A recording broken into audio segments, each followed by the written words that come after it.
السلام علیکم ورحمۃ اللہ وبرکاتہ۔ میرے محترم دوستوں، بھائیوں، بہنوں اور بیٹیوں، آج میں آپ کی خدمت میں علامہ اقبال صاحب کی کتاب ضرب کلیم سے ان کی وہ نظم پیش کرنا چاہتا ہوں جو کہ انہوں نے نکتہ توحید کے نام سے لکھی ہیں۔ آئیے دیکھتے ہیں کہ علامہ اقبال صاحب ہمیں توحید کا کون سا نکتہ سمجھانا چاہتے ہیں۔ فرماتے ہیں کہ بیان میں نکتہ توحید آ تو سکتا ہے، تیرے دماغ میں بت خانہ ہو تو کیا کہیے، وہ رمز شوق کہ پوشیدہ لا الہ میں ہے، طریق شیخ فقیہانہ ہو تو کیا کہیے، سرور جو حق و باطل کی کارزار میں ہے، تو حرب و ضرب سے بیگانہ ہو تو کیا کہیے، جہاں میں بند حر کے مشاہدات ہے کیا، تیری نگاہ غلامانہ ہو تو کیا کہیے، مقام فقر ہے کتنا بلندی شاہی سے، روش کسی کی گدایانہ ہو تو کیا کہیے۔ میرے محترم دوستوں، بھائیوں، علامہ اقبال صاحب فرماتے ہیں کہ بیان میں نکتہ توحید آ تو سکتا ہے کہ نکتہ توحید بڑی آسانی کے ساتھ ہماری سمجھ میں آ سکتا ہے۔ توحید کیا چیز ہے، اس کو بڑی آسانی کے ساتھ انسان سمجھ سکتا ہے۔ تیرے دماغ میں بت خانہ ہو تو کیا کہیے، مگر مخاطب کہ دماغ میں اگر بت خانہ بنا ہوا ہو، بہت سارے بت اس میں کھڑے ہوں، تو اسے پھر کون سمجھائے۔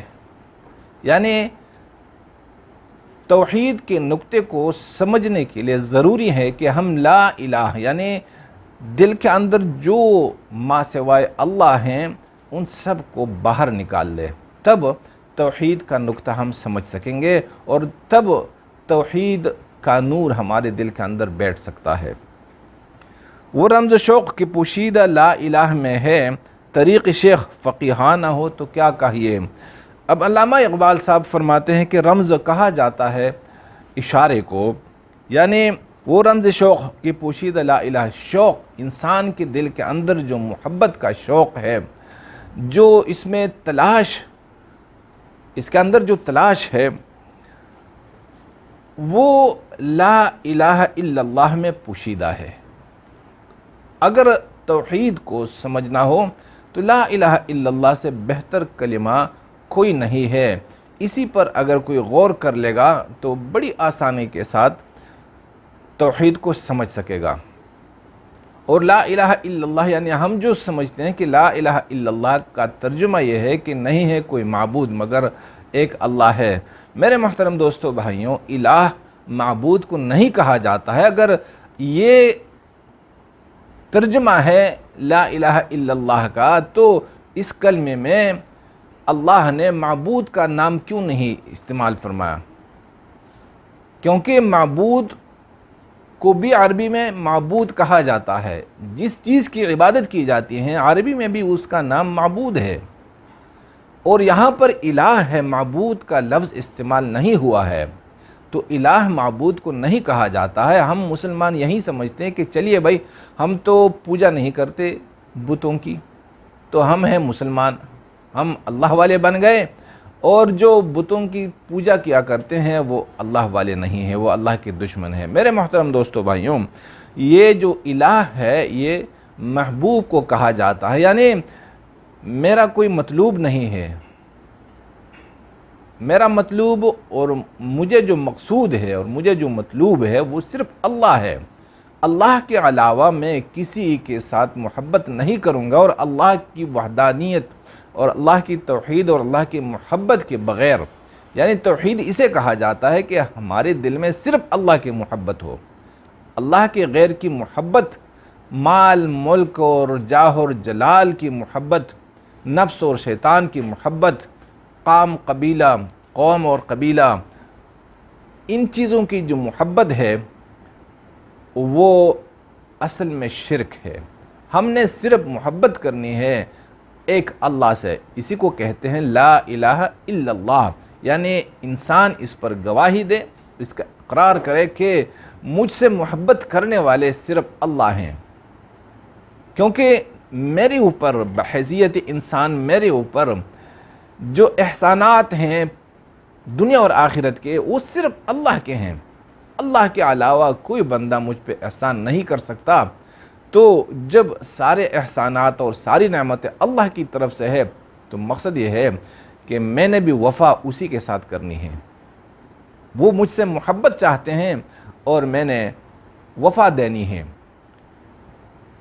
تو یہ ہے نقطہ توحید میرے محترم دوستو بھائیوں۔ اور رمز شوق کی پوشیدہ لا الہ میں ہے طریق شیخ فقیہانہ ہو تو کیا کہیے۔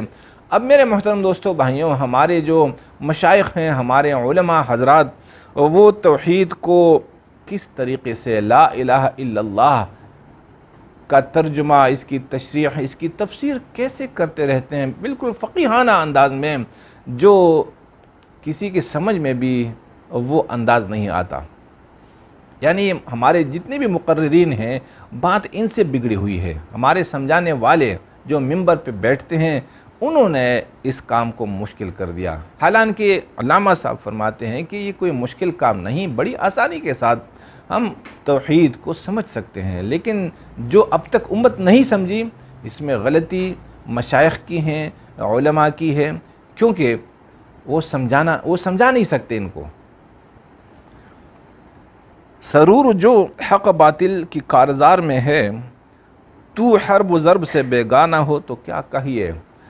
اب زندگی میں یہ جو حرب ہے یا جنگ ہے، یہ تلوار اور تیر اور توپ اور تفنگ کی جنگ کو نہیں کہا جاتا، فقط اسی کو نہیں کہا جاتا، بلکہ حق اور باطل کی جو جنگ ہے، یہ انسان کے وجود کے اندر، انسان کے دل کے اندر بھی ہمیشہ رہا کرتی ہے، اور معاشرے میں بھی، گھر میں بھی ہے، گلی میں بھی ہے، محلے میں بھی ہے، اور شہر اور ملک میں بھی ہے۔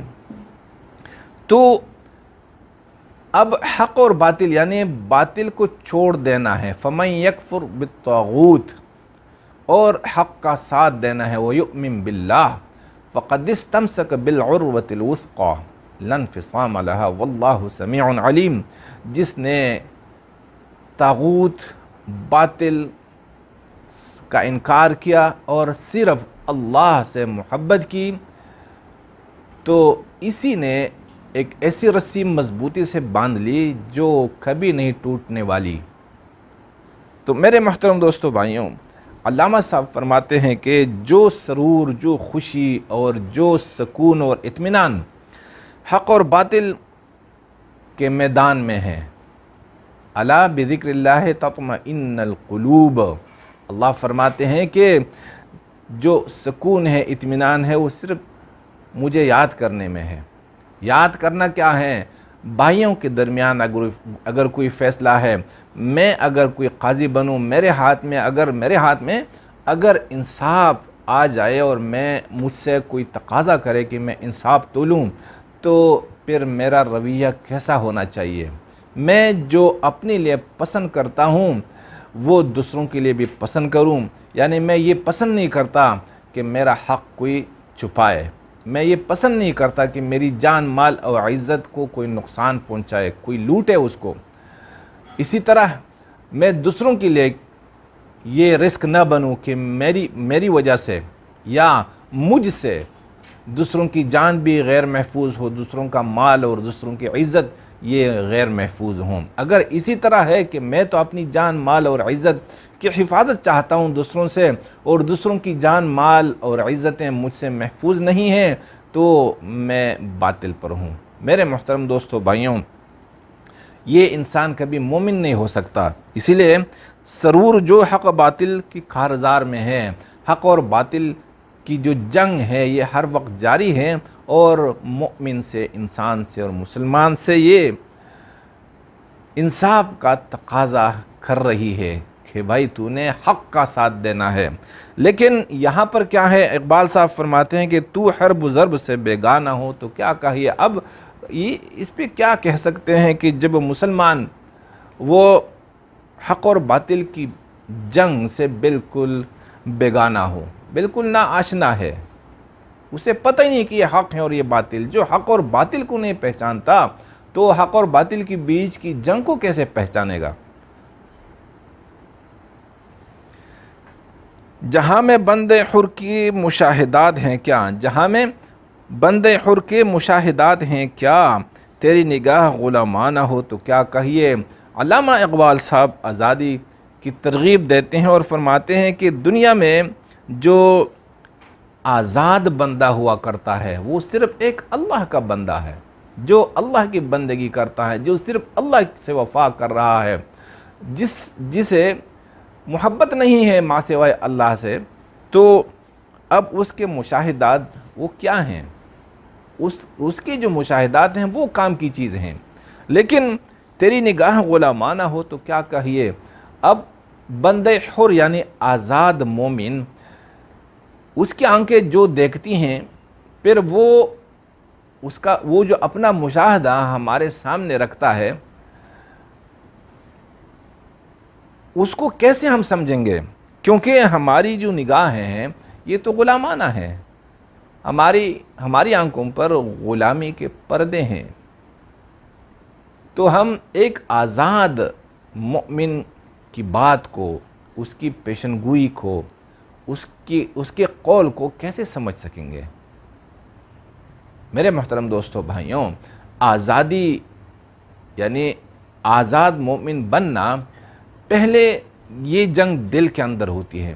یعنی مقصد یہ ہے کہ پہلے ہمارے دل کے اندر جتنی بھی آقا ہیں، وہ مال ملک اور چیزیں ہوں، زر زن زمین ہو، یعنی ماں سوائے اللہ کی جتنی بھی چیزیں ہیں، ان سب کی بندگی سے ہم اپنے آپ کو نکال لیں۔ یہ دل کے اندر ایک جنگ ہے، اسی جنگ کے ہم فاتح بنیں گے تو یہ مومن آزاد مومن ہے، بھلے اس کی ریاست پر، اس کے ملک پر کسی اور کا قبضہ کیوں نہ ہو، قانون کسی اور کا کیوں نہیں چل رہا ہے، لیکن یہ آزاد ہے، اور یہ اپنی آنکھوں سے جو کچھ دیکھ رہا ہوتا ہے وہ دوسروں کو نظر نہیں آتا۔